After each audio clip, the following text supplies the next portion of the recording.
On the outer edges of all that is mysterious and unexplained are the strange, often incomprehensible encounters with human-like beings experienced by people the world over. These highly strange encounters are often personal experiences and are therefore difficult to verify.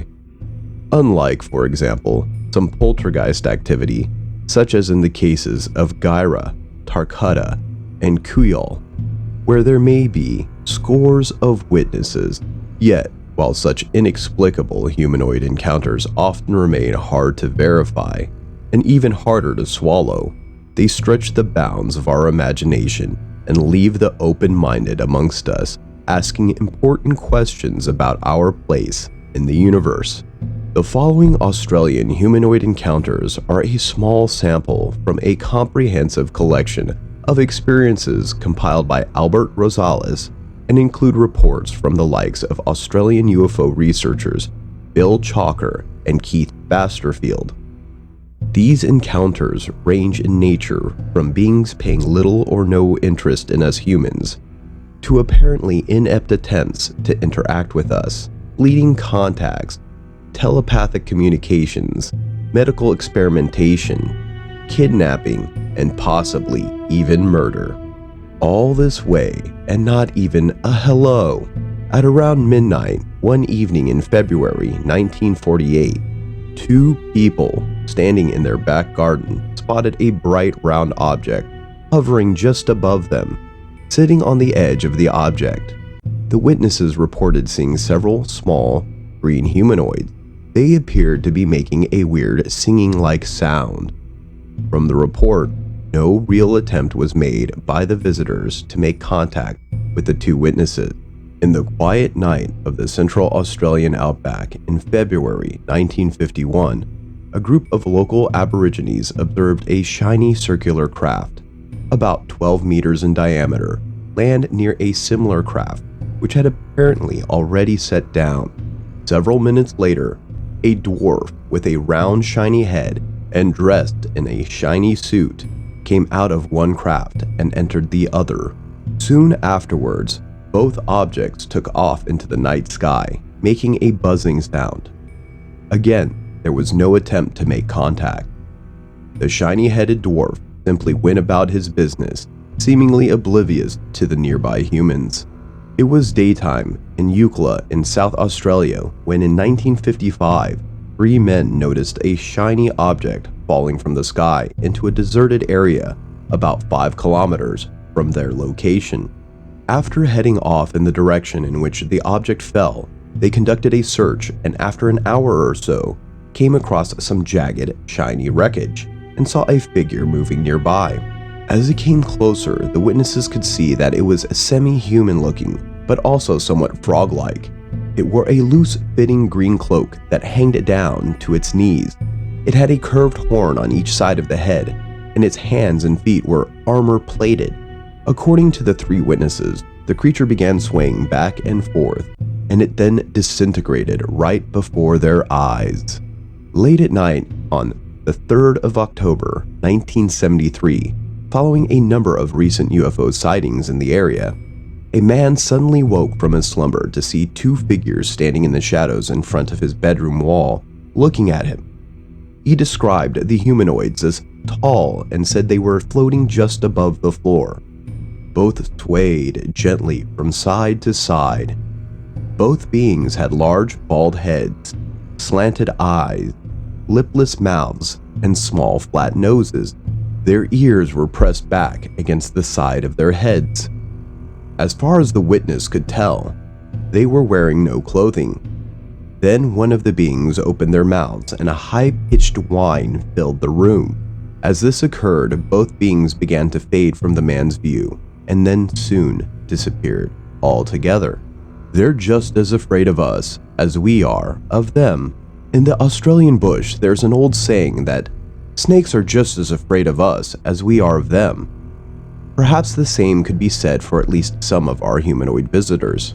At Mandurah, on the West Australian coast, a strange little being appeared inside a family's home one night in 1930. The small being was described as pinkish in color, with large ears, a wide slit mouth with glistening skin as if wet. It was also said to have bulging eyes covered with some sort of film. The father of the house reportedly grabbed a net and threw it over the creature, then dragged the poor frightened being outside. Unfortunately, we do not know what happened to that small pinkish humanoid once it had been shown the door. The very next year, this time in the remote Arnhem Land in the Northern Territory, a local Aboriginal elder reported that a strange object landed. Beings then emerged from the object, apparently taking a 2-year-old child. Another object also landed, and a local woman approached the craft. She received a telepathic message that they wanted to take her also, but when the station manager turned up and threatened them with a gun, they soon fled into their craft and quickly flew off into the night. Camping in a remote area of the Jameson Valley in the Blue Mountains in 1971, a man was awakened by a loud humming noise. Grabbing a flashlight, he headed in the direction of the strange sound and found the clearing ahead of him bathed in a glowing white light. As he approached, he saw that the glow was coming from an egg-shaped object on the ground. He noticed several dark, man-like figures moving quickly around a glowing egg-shaped craft. The witness turned on his flashlight, shining it at the figures, who then made a hasty retreat into their craft. The egg-shaped craft then rose into the air and flew off at high speed. I just want to be friends. It can be fascinating watching children attempt to make friends with each other in the playground. There are those first tentative steps towards the potential new best friend, a shy hello, often with a finger in the mouth and eyes downcast. And then finally, after a few awkward moments of silence, an afternoon of friendship quickly develops. And perhaps this is how friendships are made for some humanoid visiting from some other place in both time and space. In Adelaide, South Australia, in the summer of 1947, a 4-year-old girl was playing in the driveway of her family home. According to It Happened to Me, published in the Fortean Times, the girl suddenly noticed a strange figure in the driveway of the house opposite to her own. It was about 6 feet tall and was all in black. It had no arms that she could see and seemed to be pear-shaped with a large round head and long, thin black leg.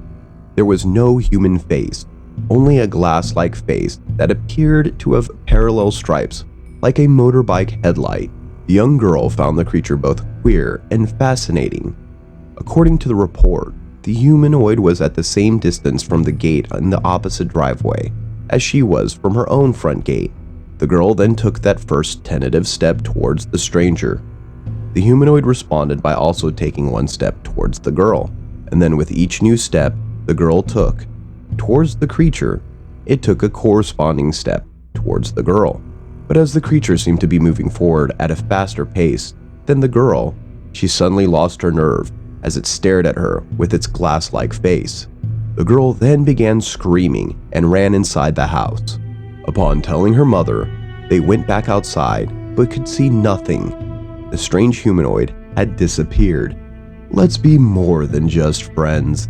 While some humanoids appear to want to make friends with children, some are looking for somewhat more adult fun.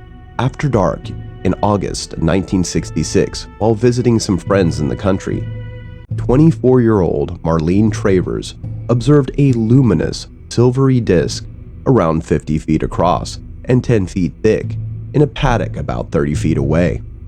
According to the report published in Hans Holzer's The UFOnauts, a door opened and a tall, handsome man wearing a metallic green tunic stepped out.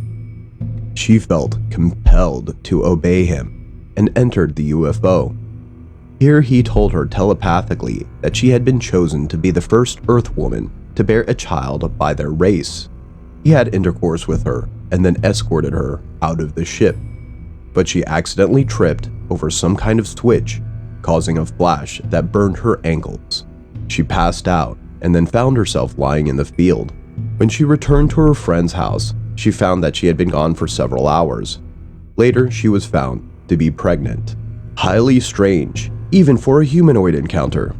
And if they don't want to make friends or love with us, some humanoids just want to really screw with our minds.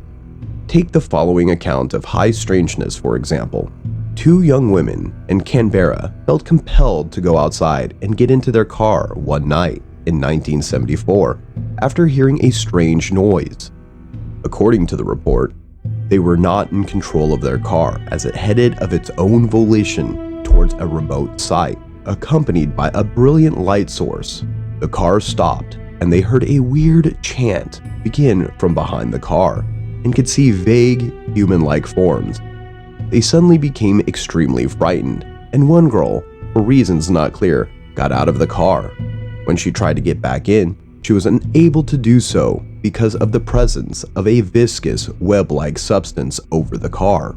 They finally made their way to a local police station. Returning to the site with officers, they found nothing and were escorted home. On the same night, police patrols in the area reported strange lights in the sky, and one patrol car encountered a massive procession of snails on the road, headed in the direction of the young lady's strange encounter. The girls experienced a repeat of their earlier experience after the police left, and their fear was replaced by a feeling of guilt, as though they had betrayed a trust by reporting the incident to the police. One girl suffered physical effects following the experience, developing a speech impediment and losing her ability to write.